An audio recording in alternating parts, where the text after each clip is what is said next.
I thought maybe she was going to the car and tripped over the curb and fell and screamed. Dave Delmont now knows the reason his next-door neighbor was on the ground screaming. Police say she'd been run over by a carjacker in her own Jeep in front of her house on Collingwood. Roseville police say just before 9 a.m. the woman was about to take her two boys, ages 7 and 8, to school. They were all in the Jeep, but she ran back in the house because she'd forgotten something. When she came back seconds later, she found a stranger stealing her Jeep with her little boys inside. According to witnesses, we ran after the car screaming that her kids were in the car.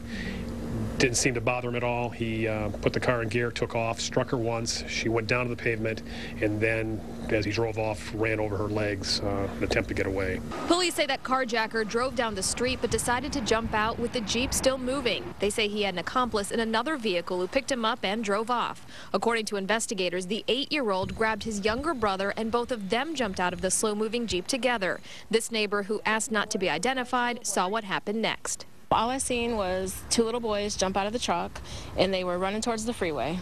And then the truck just kind of coasted along and hit that telephone pole over there. I seen the kids, and they were all distraught and crying, and mama, mama, mama. Within moments, police were on the scene and found the boys next to their mother. She was rushed to the hospital. We're told she has injuries to her legs and head. Police say what happened this morning happened fast. We're talking a matter of seconds here. She ran in the house and ran right back out, and as she was coming out, they must have been watching her as she exited the car and took as a crime of opportunity with the car still running.